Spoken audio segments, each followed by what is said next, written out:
لک الحمد یا اللہ الصلاۃ والسلام علیک یا رسول اللہ اما بعد۔ سلسلہ ہے تذکرہ اسلاف کا۔ اس مبارک سلسلے میں ہم اپنے اسلاف کا ذکر خیر، ان کے یوم ولادت اور عرس کی تاریخوں پر کرنے کی سعادتیں حاصل کرتے ہیں۔ اس سلسلے میں آج جس عظیم الشان شخصیت کا ہم ذکر خیر کرنے جا رہے ہیں وہ ہیں مفکر اسلام، مفسر شہیر، حکیم الامت حضرت مفتی احمد یار خان نعیمی رحمۃ اللہ تعالی علیہ۔ آج آپ کا ذکر خیر ہم اس مناسبت سے کرنے جا رہے ہیں کہ 3 رمضان المبارک 1391 ہجری حضرت کے وصال کی تاریخ ہے۔ رمضان کی 3 تاریخ آپ کے وصال کی تاریخ پر آپ کی بارگاہ میں خراج عقیدت پیش کرتے ہوئے یہ بیان ہم اپنے ناظرین تک پہنچانے کی سعادتیں حاصل کر رہے ہیں۔ عرض ہے کہ اول تا آخر بیان کو توجہ کے ساتھ سننے کی سعادتیں حاصل کیجیے۔ ہمارا موضوع ہے حکیم الامت کی زندگی کی ایمان افروز جھلکیاں۔ آپ کی زندگی کی چیدہ چنندہ کچھ باتیں ہم آپ کو پیش کر رہے ہیں۔ اول تاخیر ضرور سماعت کیجیے اور اپنے ایمان کو تازگی بخشیے۔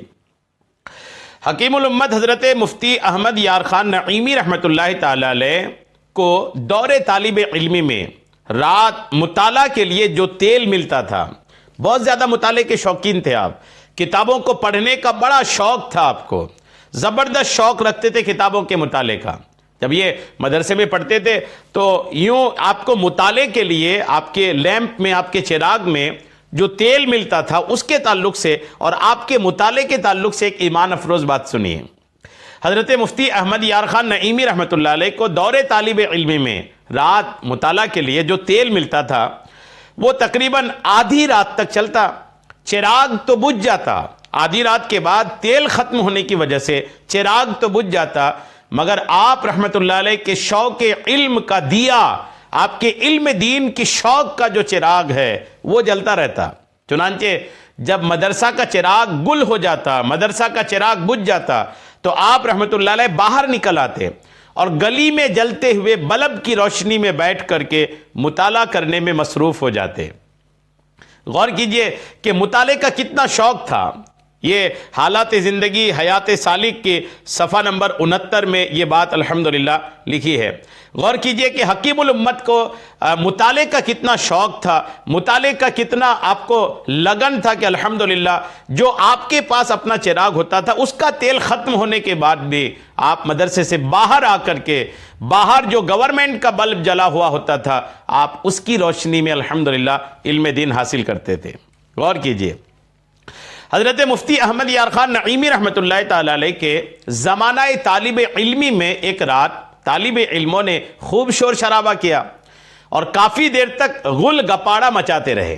مدرسہ ہے، ہر طرح کے بچے ہوتے ہیں، آپ بھی طالب علم تھے اور آپ کی طالب علمی میں ایک بار ایسا ہوا کہ رات کو دیر رات تک بچوں نے خوب شور مچایا، اور خوب شور شرابہ جب ہوا نا، اس کی وجہ سے حکیم الامت علیہ رحمہ اپنے اسباق کا مطالعہ بالکل نہ کر سکے۔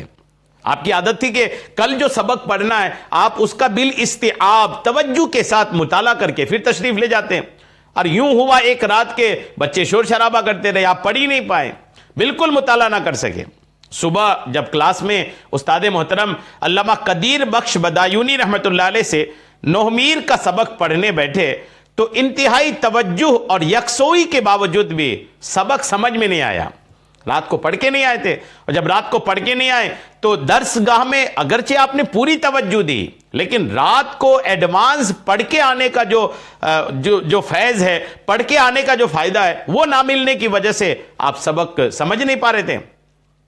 استاد محترم سبق کی تقریر کرتے ہوئے آگے بڑھ رہے تھے اور آپ رحمت اللہ علیہ ابتدائی سبق سمجھ نہ آنے پر پیچ و تاب کھا رہے تھے، یعنی آپ کے چہرے کا جو حلیہ تھا، آپ کی جو ایکٹیویٹی وہ بتا رہی تھی کہ ان کو کچھ سمجھ میں نہیں آ رہا ہے۔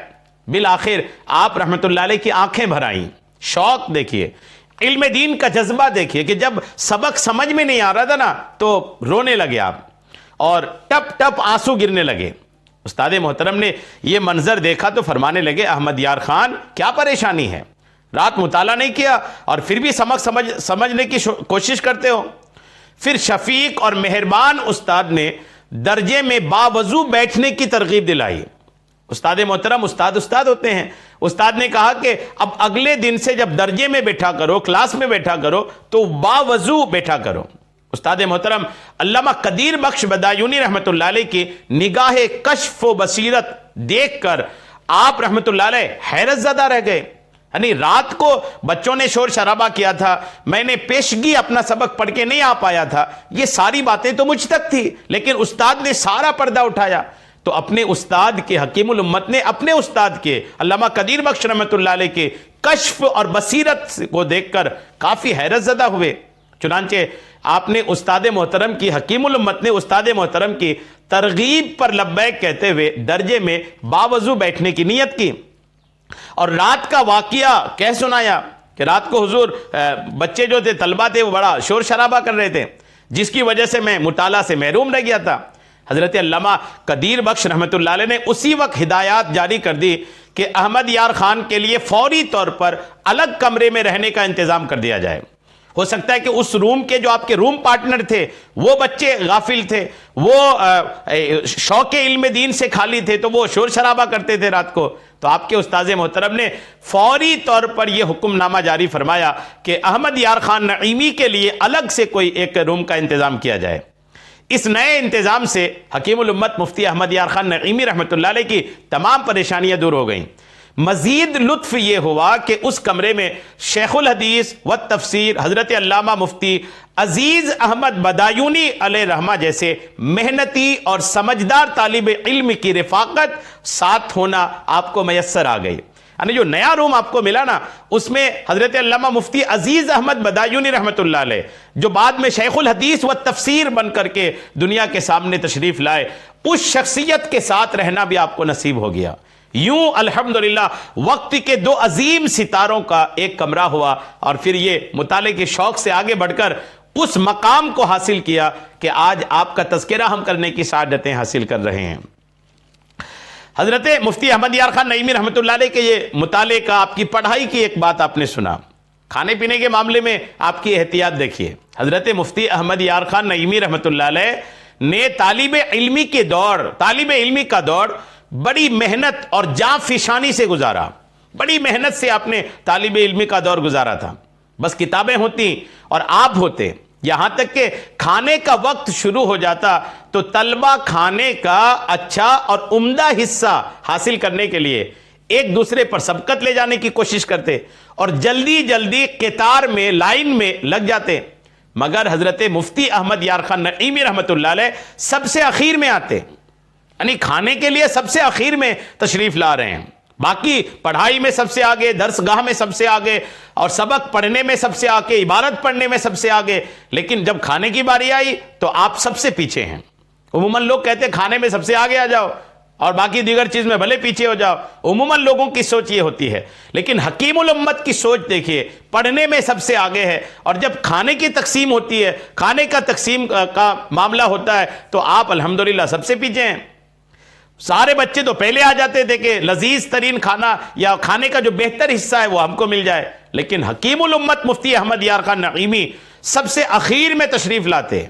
جی ہاں, اور سب سے اخیر میں آنے کی وجہ سے کیا ہوتا تھا, بچا کھچا جو بھی میسر ہوتا, سب کے تقسیم ہونے کے بعد جو بھی بچا کھچا ملتا, مدرسہ ہے, تقسیم ہونے کے بعد کیسا بچتا ہے یہ مدرسے والے اچھے سے واقف ہیں, تو آپ اخیر میں جو بچا کھچا ہوتا تھا نا, آپ اس کو لے کر تشریف لے جاتے, اور اسی کو ملنے پر اللہ عز و جل کا شکر ادا کرتے کہ اکثر اوقات تو روکھی روٹی ہی حصے میں آتی, اکثر اوقات روکھی سوکھی روٹی کے ٹکڑے ہی نصیب ہوتے, جسے دیکھ کر بوڑھے باورچی کی زبان پر یہ الفاظ جاری ہو جاتے. جو باورچی ہوتا تھا, کھانا بنانے والا ہوتا تھا مدرسے میں, ان کی زبان پر یہ الفاظ جاری ہو جاتے کہ میں نے جن طلبہ کو کھانے پر جھپٹتے دیکھا ہے انہیں اپنا وقت ضائع یعنی برباد کرتے ہی دیکھا ہے, وہ کچھ نہیں کر پاتے.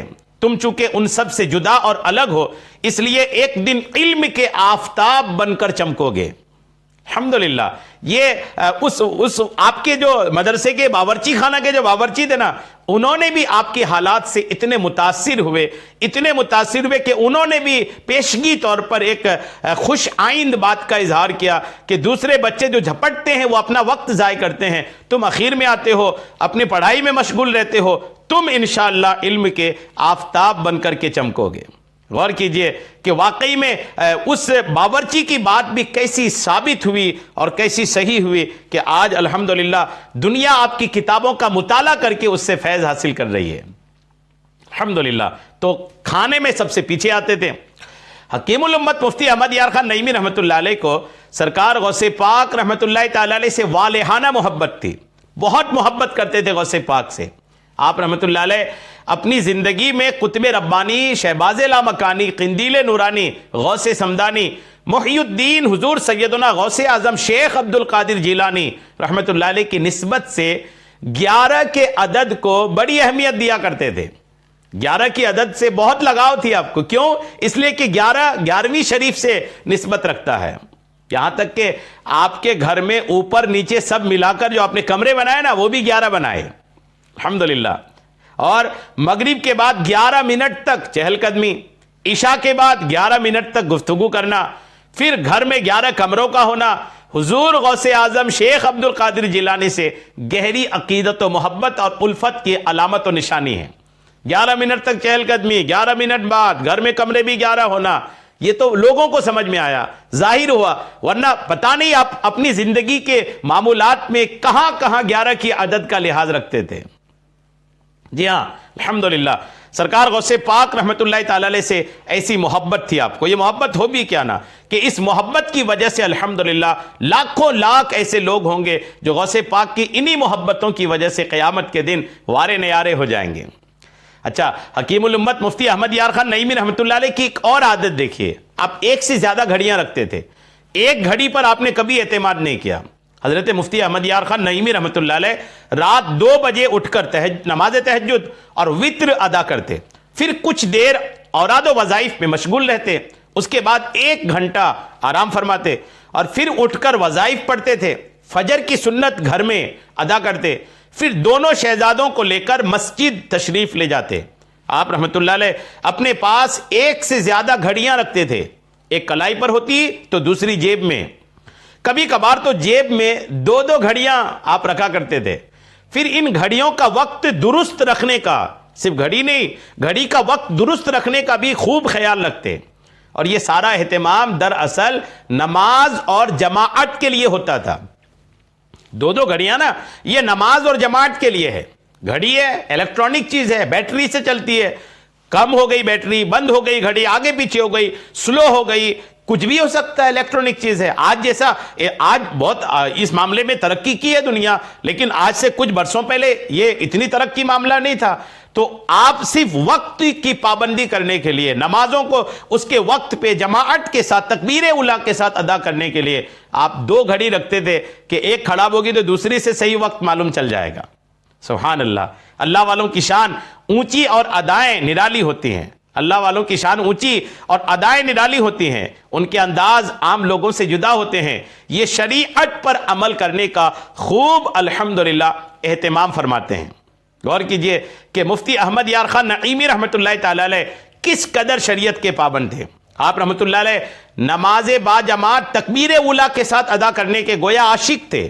اسی وجہ سے آپ رحمۃ اللہ علیہ کو مسلسل 40-50 سال تک دیکھنے والوں نے یہی دیکھا کہ آپ رحمۃ اللہ علیہ کی کبھی تکبیر اولیٰ فوت نہ ہوئی۔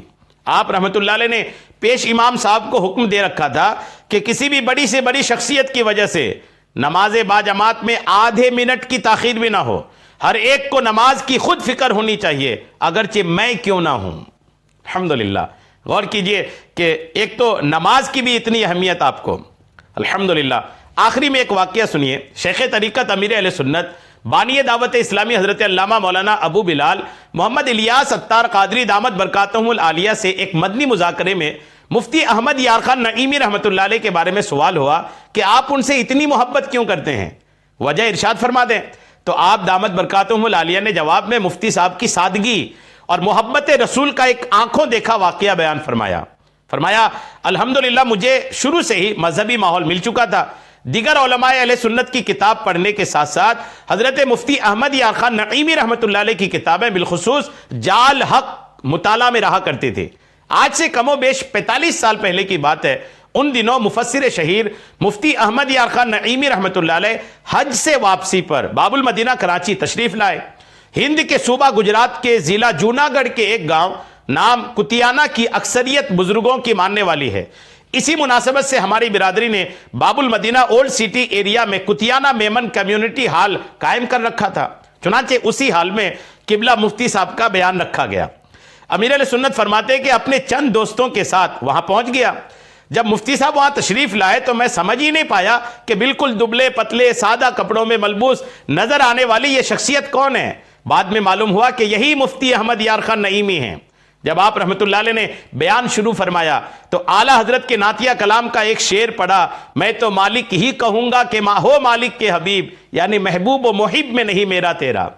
پھر یہ شعر کی تشریح بیان فرماتے ہوئے حبیب اور شریک کا فرق بیان کیا کہ حبیب کا مقام و مرتبہ کیا ہے اور کسے کہتے ہیں، اور شریک کون ہوتا ہے۔